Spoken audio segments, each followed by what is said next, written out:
goes through your body, through your mind, through your heart, melts it. It's like a kind of almost like a meatloaf of emotions and all the information you receive during their lifetime. And I usually tell people, do you know why we are born on this planet? And I kind of provocatively ask, expecting that they're going to tell me something smart and wise. People usually don't know why. And I usually tell them, the reason why we are here is to collect information. And when you depart, that's it. But the main idea why we exist, it's not money, it's not job, it's not any security. It is the demand to learn and to collect information. Because otherwise life could be unbearable. And we can see many times in the history of mankind, it's what is the result of unbearable attitudes, which leads to wars and disasters and tragedies. I came from the Holocaust survivors background. My mother was in Auschwitz, Birkenau, and my father was in Sachsenhausen. They survived and met after the war, and as a result, it's me and my two other brothers. I was born in close to Ukraine, Poland, and Russia. I was born right after the communists took over in Czechoslovakia in 1948, February 1948, the communists took over. I was born in July, so within a few months, they were able to destroy the whole aspect of democratic regime that was present before World War II, when the first Czechoslovak Republic was established on the ruins of all the empires. And within the short period of time, Czechoslovakia became a symbol of quality and democracy and tolerance. So only 10 years, from 1918, 1938, there was this glorious period of course there were some problems, but Czechoslovakia was the sign of quality and integrity and respect for law and democracy and so on. It all was completely annihilated and destroyed by the Stalinistic communists who took over Czechoslovakia, and from there on there was just a downhill ride. As I see it as a Sisyphus concept. And I consciously, as a little child, suddenly realized that something is wrong. They're telling you all this demagogical bullshit they used to do it, the communists, but it wasn't really very satisfactory for many people, including me. And so I started to rebel. And luckily for us and for me was that there came this incredible concept of the first Czechoslovak hippies. I mean, we were the first hippies in Czechoslovakia. It was actually funny because we didn't speak English, so we couldn't get idea of what they're singing about, all these great songs and compositions of different great artists. But we somehow were drawn into this incredible power of getting rid of old and bring something new. As a result of my attitude toward the regime was the fact that I openly declared the war against the regime in a way, individually. Of course, it wasn't really the smartest move because they were more powerful and omnipresent. They had this secret police following almost everybody who was suspicious. So after I signed Charter 77, which was to be a kind of very interesting document of the intellectual opposition to the regime, and immediately the terror starts. They kicked me out of every possible job. They tried to destroy me, not emotionally, but existentially. In other words, each time I was hired somewhere, they quickly kicked me out months later when there's a trial period. Anyhow, so finally I had it enough, and in 1979 I escaped with my friend. We went all the way through all these countries with $15 in pocket and no food, no water, just a little backpack, and me and my friend went through Romania, Yugoslavia, Italy, but it wasn't that easy. I'm just giving you an idea of the skeleton of our trip. But people were absolutely amazing. If you believe in people, you can survive almost anything. I did penetrate the Statue of Liberty through her public womb, and her vinyl spinal cord led me to her empty head, and I filled up her skull and understood what eyes could see. And what do they see? America, America, and her chocolate children running out from the womb. Who is going to explain all this to them? So literally, I made a transformation from the old world to the new world, from Europe to United States. I came to New York on Alitalia flight from Rome in 1979, March of 1979. Imagine, right? The guy who never been anywhere, didn't travel, nothing. I suddenly appeared in New York, didn't have any connections, no clue what to do. But I was still concerned about me doing art. For example, each time I wrote a poem, since I crossed the borderline, I started to write in English only. My English was, of course, very limited at that time, but it didn't stop me doing my stuff. And I managed to publish some of my cartoons in local newspapers. But the life was very difficult, very tough. At one point, I was in a situation where I actually literally had no money at all. You know, it was like wiped out completely. I don't know how I survived and what happened, but I guess it made me maybe more stronger and more wiser than I thought I will be. It's very difficult if you don't have connection, don't have anybody. So it's a triply difficult because you have nowhere to go, nowhere to turn. The evolution of my art has some connection to the past in my old country, because I used to do these. I used to buy the Soviet propaganda posters, and then I put my own stuff in it. For example, I did a poster of, traditionally Russian propaganda, Soviet propaganda portrait, all these leaders of the revolutions like Lenin and Stalin, and so I did a couple posters with Lenin holding a bloody knife in his hand, and that wasn't really a smart idea because the cops once raided my apartment and they found it. So, can imagine. This is dedicated to Prague, the first free election in June 1990. And the rails of pretentious iron, seeking the music of wheels that are leading you toward the baby city. Freedom, freedom of being free is contagious. Stomping on the streets create dust to which we all return eventually, just like before, when dust wasn't invented yet. Yeah, when dust wasn't invented yet. Which came from collage. Collage is traditional Dada surreal art form, but my stuff, it's kind of some resemblance of collages, but it's actually very specific Gablevages. That means it's time consuming because I cut and paste. Or no, it's not a computer generated images. What I do, I steal the official propaganda fashion magazines and photographs, and I twisted them around, juxtaposition them in such a way that it became completely new and breathing completely different idea and different concept. In other words, I'm making fun of the fashion world or the art world or whatever world there is around us. I'm not doing it to become famous or to be accepted by artistic community or by anything. As long as I do it, there is no limits, no boundaries for me. What is so important to me as an artist?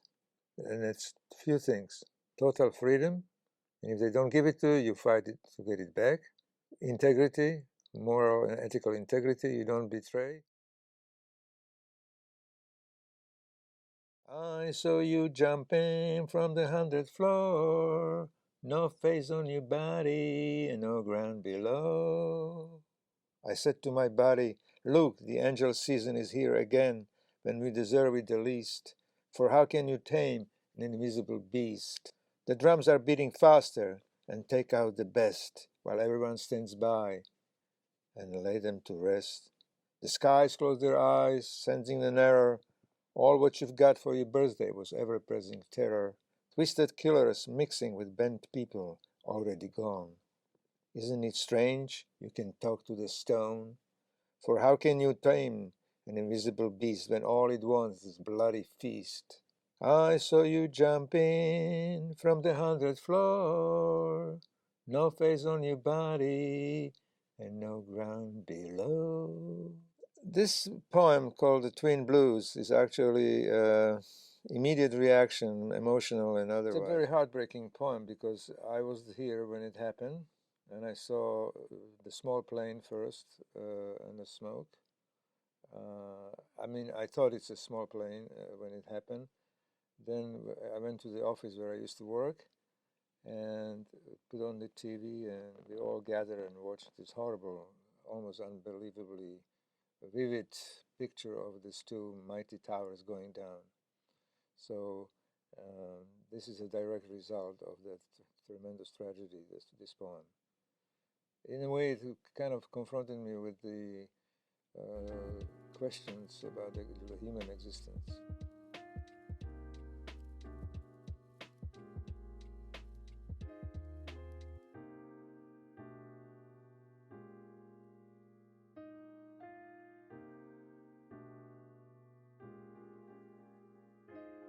The only way you can be free is to fight for freedom and to have integrity, to not to be somebody who just give up or even try to harm somebody because of that.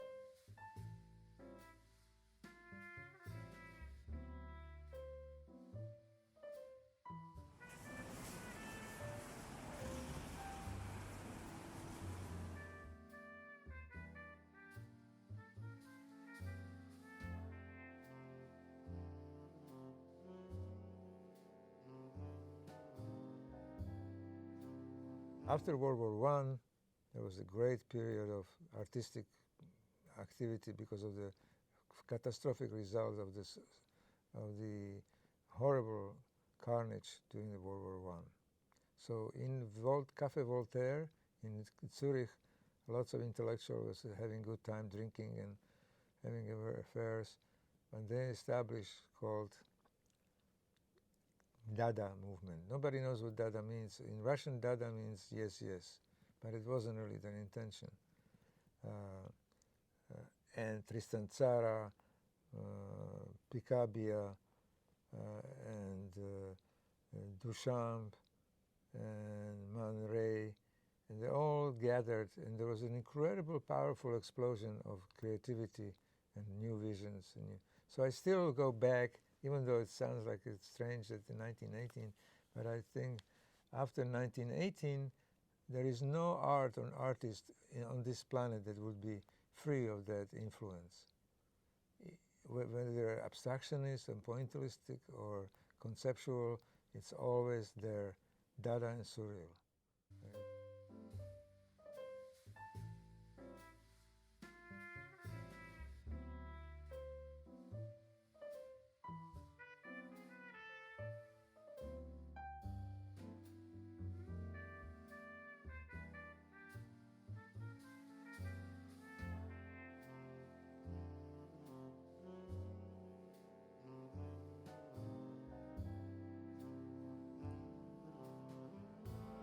To be very careful, and you have to be aware, and you have to give people an idea that yes, we do have this little planet,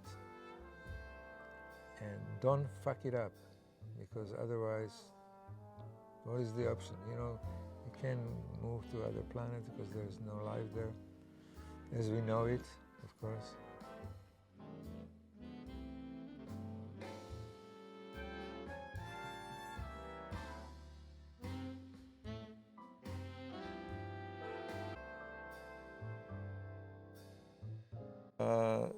New York is still the greatest place in this planet, that's for sure.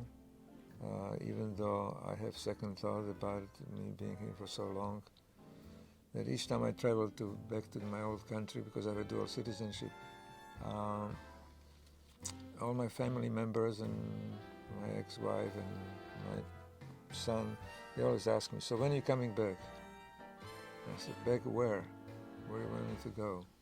So, no, just come back to where your family is. I said, I don't even know there is such a logistic possible, this idea of coming back after so many years. But this is, anyhow, not the point. The point is that nobody took away from me something that I so carefully built, and that's my integrity as an artist, with open mind and with provocation, because most of my stuff is very provocative.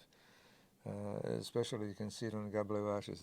There is a kind of disrespect for traditionally accepted art forms.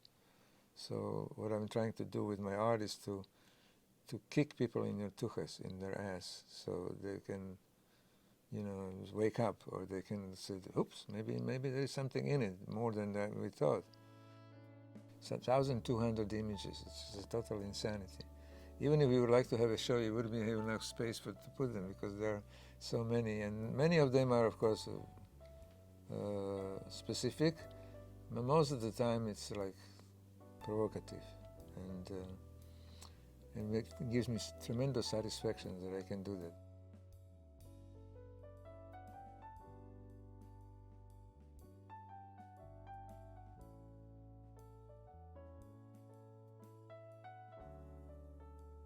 Well, it's true. The social media are great, because that's really direct contact with the world. But sometimes technology is so overwhelming that people, instead of really learning more, are giving it up. And it's like, it's very difficult for some people to understand how it works. But it's a great media to communicate artistically and socially and philosophically with the rest of the world. And as I said, it's not really important whether you're going to be accepted or appreciated. Just you have to do it. In other words, don't stop. Just do it. Go ahead. If you know it's something you like to do, go and make it perfect. And if you don't want to make it perfect, it's fine too. There is no limitation.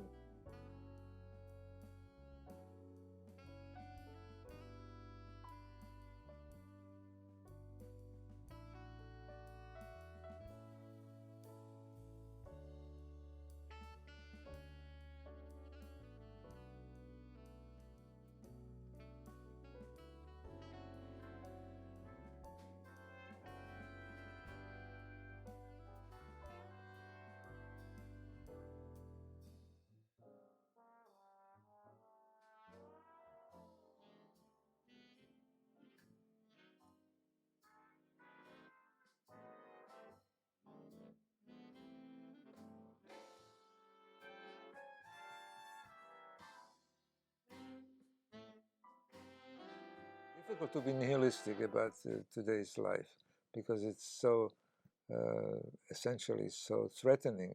Again, we are facing lots of complicated issues. I'm not talking about global warming but about issues that actually determine whether we're going to still continue to live on this planet. Anyhow, art is everything, okay? Believe me, art is everything. Whether they like it or dislike it, but hey, the moment of that conflict between yes and no is the most exciting.